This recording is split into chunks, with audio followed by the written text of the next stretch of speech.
জাকি দিলাই পরে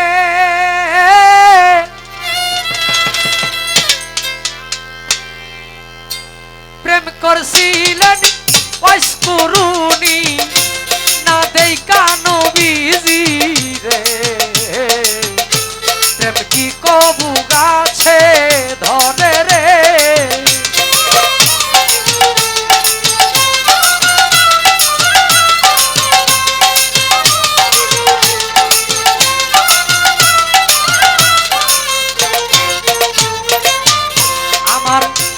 দয়াল নবী বিদায়ের কালে আসাব গন্ডা কিয়া বলছিলেন আমার বিদায়ের পরে তোমরা জামাজুরাটা কিয়া গো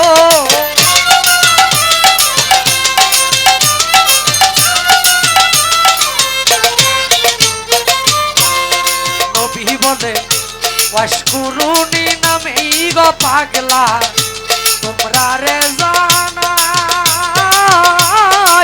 জামাজুরাটা তারেই দিবা লাগে আল্লাহর দুহায় রে প্রেম কি কবু গাছে ধরে রে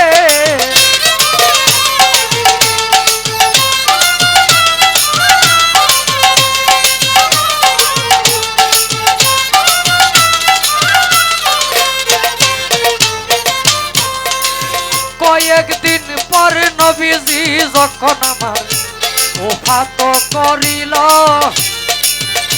কাফন কাফন কইরা আলি তখন মনেতে ভাবিল রে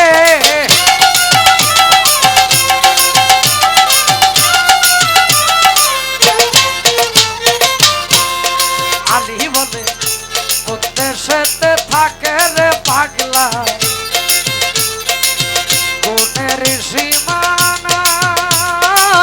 আমি পাইলাম না জামাজুরা হইয়া নবীর জিয়ার জামাই রে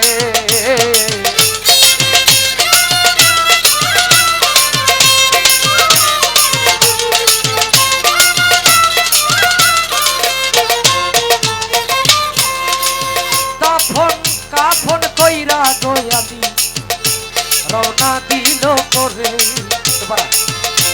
তারে পাই তারে জিগায় তোমরা শ্রীননি পাগলা রে গো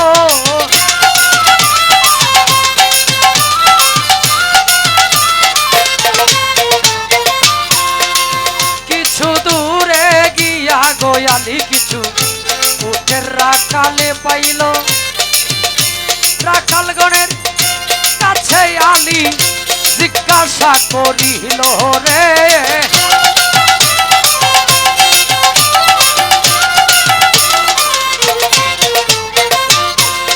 পাগলাই বলে ওয়াশকুরুনি নামেই রে পাগলা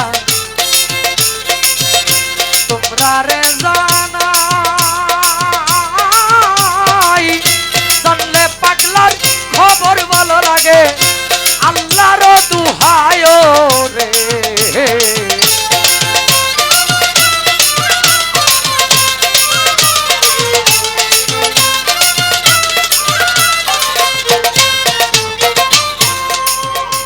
রাখাল কই ওয়াশকুরুনি নামটাই আমরা জীবনেও শুনছি না তবে ওয়াচ্চা নামে পাগলা থাকে একটা পাহাড়ে ঠিকানা গো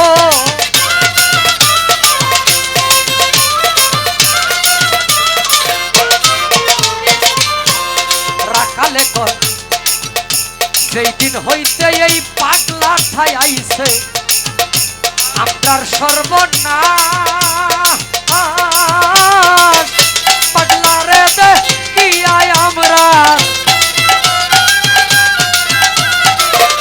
পাগলা রে দেখিয়া আমরা উঠে কায়না গাছরে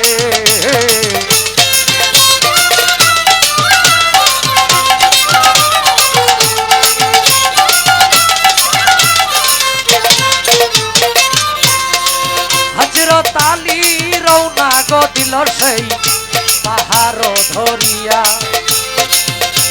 ইয়া দেখে পাগলা বেঠাই একটা আছে সজিদাই পরিয়া গো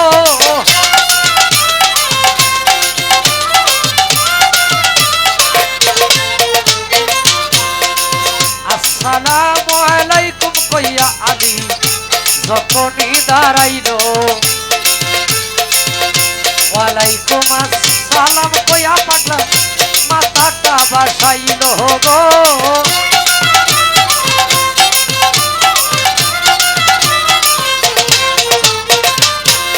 পাগলাই বলে উদ্দেশ্যেতে বাড়ি গো তোমার উদ্দেশ্যেতে ঘর তাড়াতাড়ি জানলেই বলো আমার নবীজির খবর গো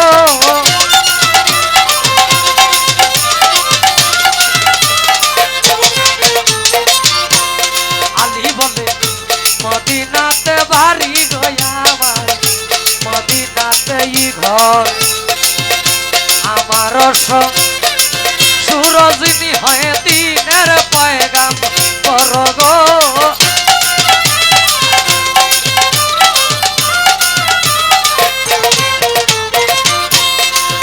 বলে কেমন আছেন গো মায়ার নবী আমায় যাও বলিয়া পুরা বুকটা শীতল করি আলী তোমার মুখে শুনিয়া রে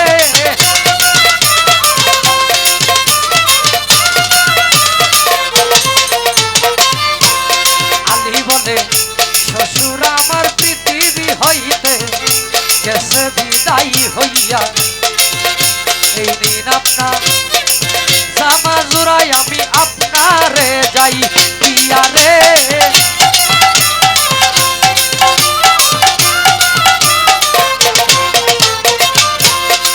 নবীজির বিদায়ের কথা শুইনা পাগলা উচ্চাদর মাহারিল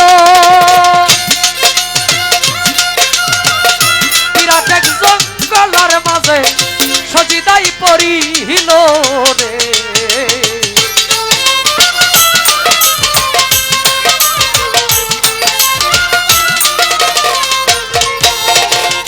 বিরাট এক জঙ্গলায় পাগলা সজিদাই পরিয়া বলে আরশটা টান দিয়া যাইব আল্লাহ আজকে জমিনে নামাইয়া গো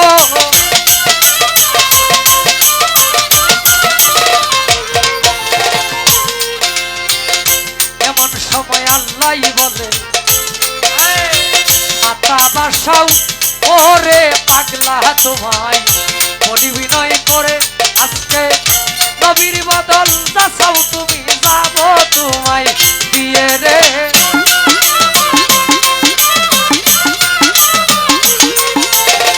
পাগলাই বলে তা হইলে মাপ কইরা দেন আল্লাহ আমার দয়াল নবী উম্মতের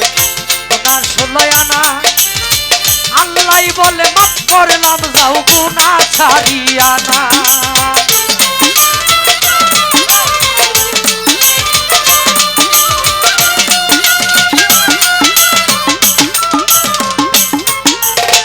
পাগলাই বলে ও গো আল্লাহ কিছুতেই হবে না আজকে মাফ করিতে হবে তোমার গুনাহ ষোলয়া না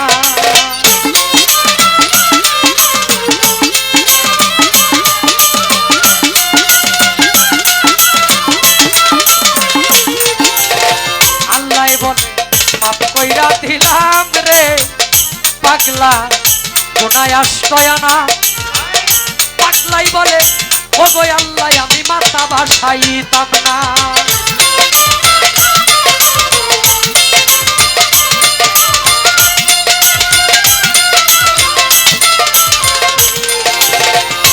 আল্লাহ বলে মাফ কইরা দিলাম রে পাগলা গুনা বারয়ানা এমন সব হযরত আলী পাগলার কাছেই হয় রুয়ানা রে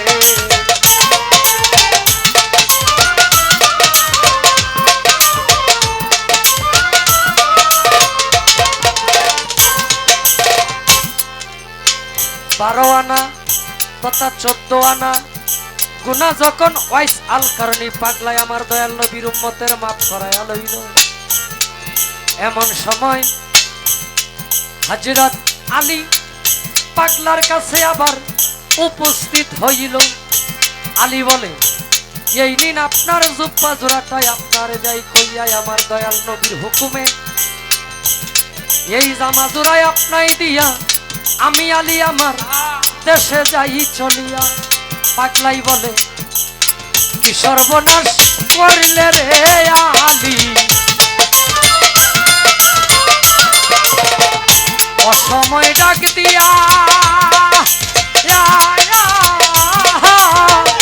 একটু পরে ডাক দিলে লইতাম 16 আনা গুনাহ মাফ করাইয়া রে।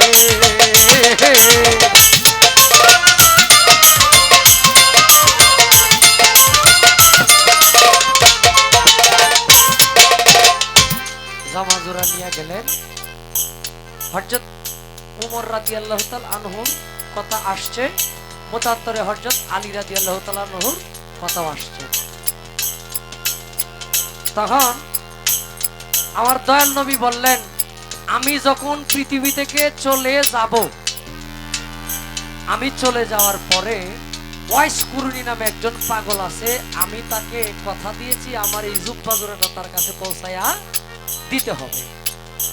তখন সাহাবীরা বললেন, ইয়া রাসূলুল্লাহ, আপনার সাথে কোনোদিন যেই পাগলের সাক্ষাৎ হয় নাই, আমরা তাকে কোনোদিন দেখি নাই, ওয়াইস কুরুনি পাগল সে, তাকে আমরা চিনব কিভাবে?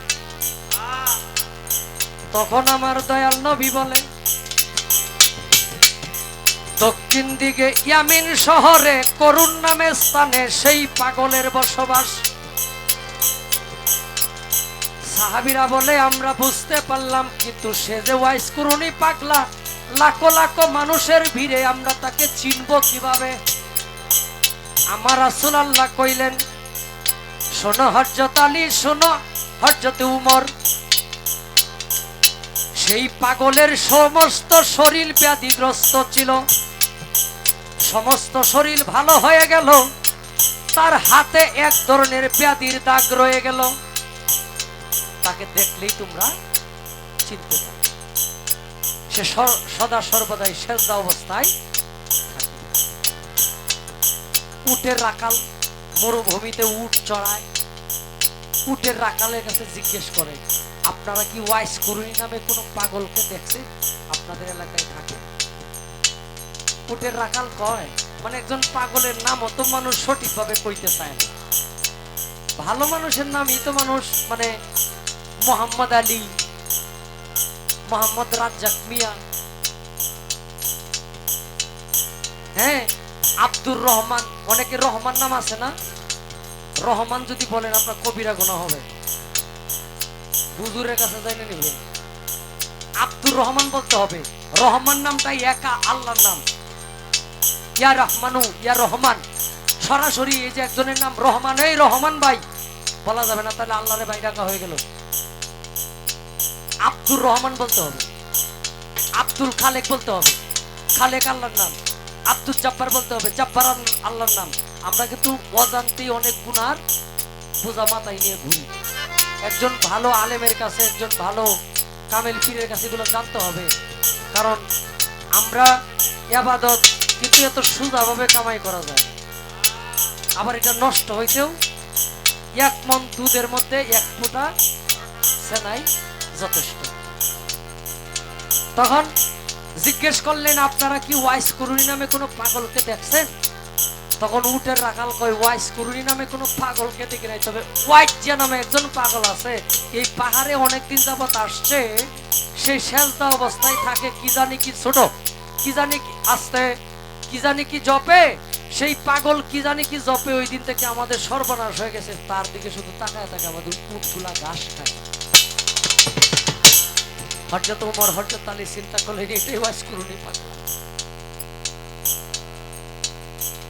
তার শরীরটা, এই পেটটা পিঠের সাথে লাইগা গেছিল, দলিল প্রমাণ করে সাধনায় থাকতে হচ্ছে, খাবার কখন খাবে খাবারের কথা তার খেয়াল ছিল না, কখন ঘুমাইবে এটার কথা খেয়াল ছিল না।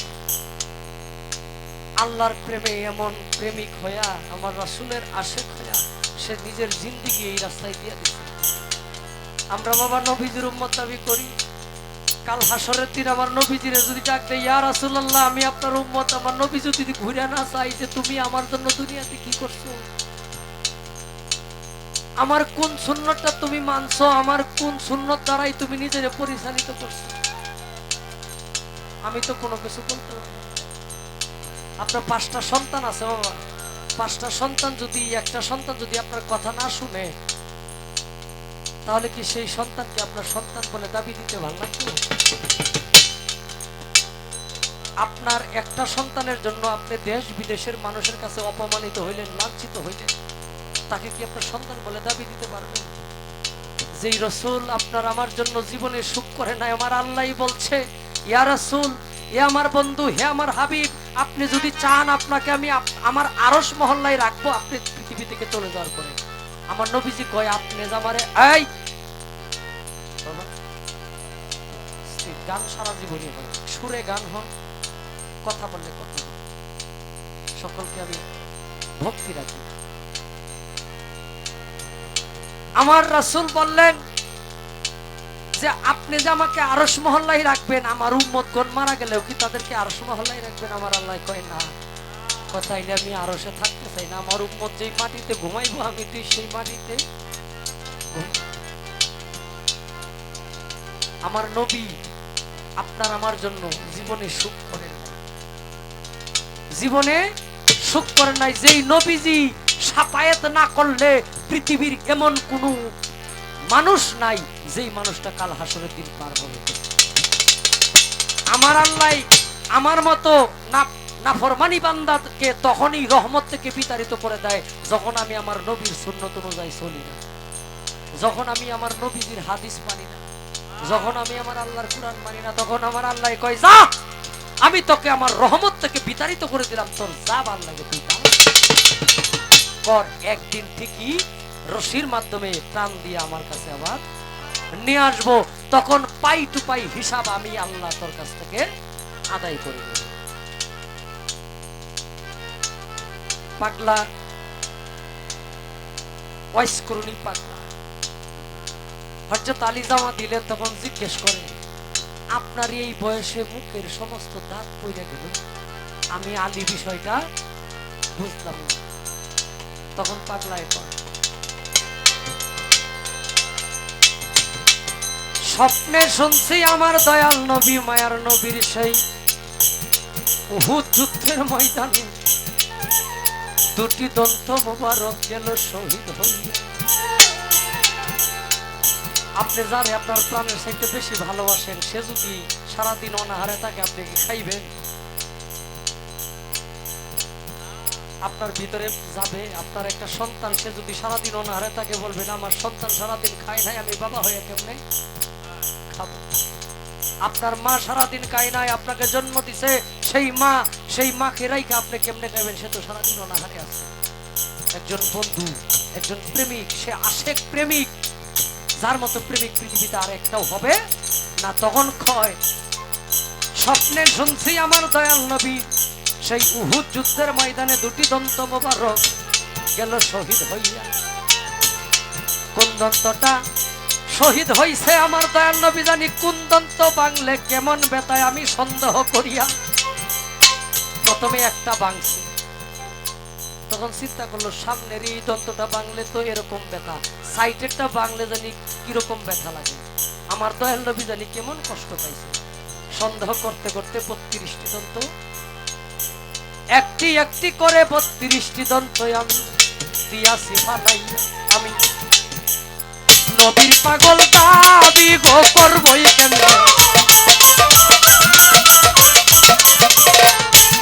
আমি নবীর আশেক দাবি করব কেমনে, মুখে দন্ত লইয়া আমার মুখের দন্ত আলি দিয়াছি ফালাইয়া রে, কেমতি কবু গাছে ধরে রে।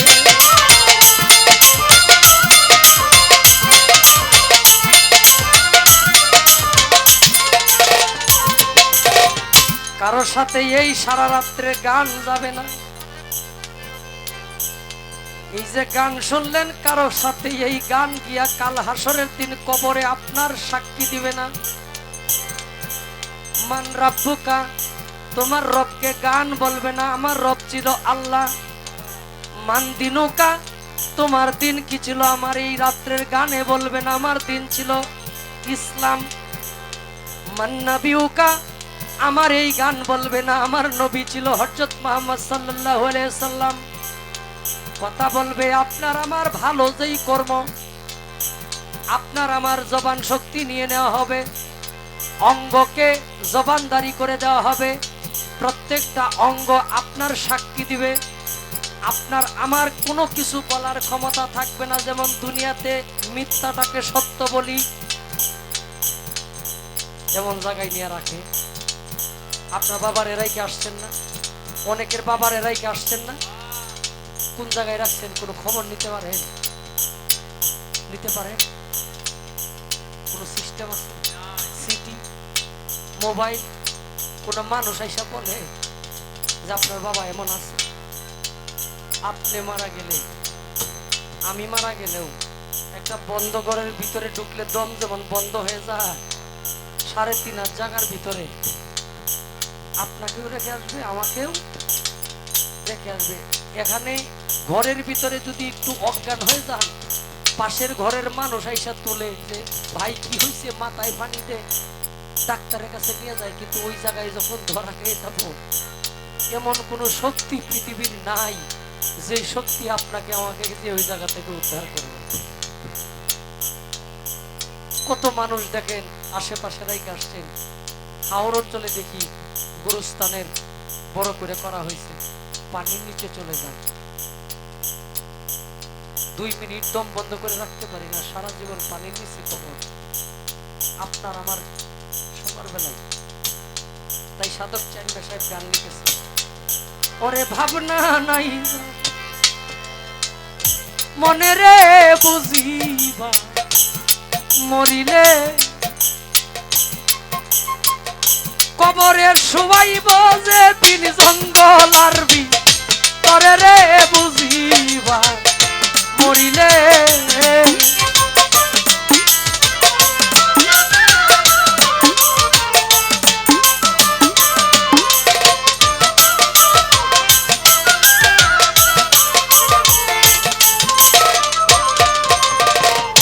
যারে লইয়া রঙ্গ রসে গো, ওরে মানুষ এক বিছনাই ঘুমাইলে, যারে লইয়া রঙ্গ রসে এক বিছনাই ঘুমাইলা, সে তোমারে ছেড়ে যাইব 2 চক্ষু বুঝিলে। প্রত্যেকটা যুবক ভাই আমি অনুরোধ করব, মা এবং বাবা এই দুইটা হলো আল্লাহ পাওয়া, নবী পাওয়া, বেহেশত পাওয়ার সমস্ত কিছুর মূল খুঁটি। কাবা শরীফে যায় হজ করলে আমার হজ কবুল হবে না যদি আমার মা আমার প্রতি সন্তুষ্ট না থাকে। এমন কোন পৃথিবীর কুতুব নাই, এমন কোন মাওলানা নাই, সেই মাওলানা বলতে পারবে যে তোমার মা তোমার প্রতি সন্তুষ্ট না, তোমার হজ কবুল হবে। মা হইল বড় কাবা, বাবা হইল কাবা, মা বড় মদিনা। এখান থেকেই আপনি কাবা প্রাপ্ত হবেন, এখান থেকে আপনি জান্নাত প্রাপ্ত হবেন, এখান থেকেই দুনিয়ার সুখ। আপনি লক্ষ লক্ষ কোটি কোটি টাকার পিছনে মানুষ ছুটতাছি না, মানুষ টাকা হইলেই কিন্তু শান্তি হয় না। এই জায়গার শান্তিটার বিষয় কিন্তু অন্য জায়গায়। 100 কোটি টাকা আছে এক ব্যক্তির, সারা রাত্র ঘুমাইতে পারে না, 4টা ট্যাবলেট খেয়েও ঘুমায় না। আছে না এরকম মানুষ? অনেক আছে। সারা জীবন অশান্তিতে থাকে, টেনশন টেনশন, এইটা করতে জীবনে এই সম্পদ ভোগ করতে পারে না, হঠাৎ করে স্ট্রোক করে চলে যায়। আর এক লোক সারাদিন কুদাল দিয়া মাটি কাটতেছে, সন্ধ্যা সময় বাড়িতে যাইয়া গলা পন্ত খাইয়া বসছে, একটা ঘুম দিছে, আবার সকাল 6টা বাজে পরিপূর্ণ ঘুম নিয়াও, আবার কোদাল নিয়ে সারাদিন, তার শরীরে কোনো রোগ ব্যাধি নেই। তাহলে শান্তির জায়গা কিন্তু ভিন্ন। তারই নিয়ে দেখেন সে যে ঘুমায় 100 কোটি টাকার মালিক যে সে নিয়ে ঘুমটা ঘুমিয়ে আর 1 রাত্রের ঘুমে 1 মাসে ঘুমাইতে পারে। তাহলে শান্তির জায়গা হইল প্রত্যেকটা যুবক ভাই মা বাবাকে সন্তুষ্ট রাখতে হবে। যদি কোনো ছেলে যদি ইচ্ছা করে যে আমার মার কাছ থেকে আমার বিয়া করাইছে, আমি আলাদা হয়ে যাব, আমি সম্পদ করবো, গজব পড়বো এই সন্তানের উপর, আল্লাহর গজব পর্যায়ক্রমে গজব পড়বো। কারণ মায় বাবাই খারাপ লাগে, মা বাবাই যখন আপনি যেমন সন্তান পালেন ভালো জিনিস যাতে নিজে না খায়া খাওয়াইতো, আজকে তারে রাইকা তুমি নতুন সাথী ভাইয়া 2 দিনের বউ পাইয়া মা কই থাকে, মা কি খায় না খায় ওইটার দিকে খেয়াল না কইরা তারে নিয়ে তুমি জাজিমের মধ্যে ঘুমাইতেছো। 3 বেলা গরুর মাংস খাও, 2 বেলা খাসির মাংস খাও, মায়ে খায় না শুটকি মাছ, মায়ে খায় না শুটকি মাছ। এই সন্তানের জন্য কতটুক শাস্তি এই পৃথিবী এবং পরকালে আছে একমাত্র আল্লাহ মাহবুব ছাড়া আর কেউ জানে না। তার প্রতি আল্লাহর রহমত নেই। আর যেই সন্তান তার মাকে তার বাবাকে খুশি করতে পারলো, তার আলাদা হইয়া সম্পদ করতে হবে, এমনিতেই সবকিছু হবে, তার আত্মার শান্তি থাকবে, 10 টাকা কামাই করে ভালো ঘুম হবে, ভালো খাইতে পারবে। তাই বলে পাগল পাগল সবাই দাবি করি এই দুনিয়ায়, পাগল আমরা আছি অনেকজন, কেহ টাকার পাগল, ধনের পাগল, গাড়ির পাগল, নারীর পাগল, বাড়ির পাগল, ক্ষমতার পাগল, জমির পাগল। আসল প্রেমে এই জগতে মজেছি কয়জন গো,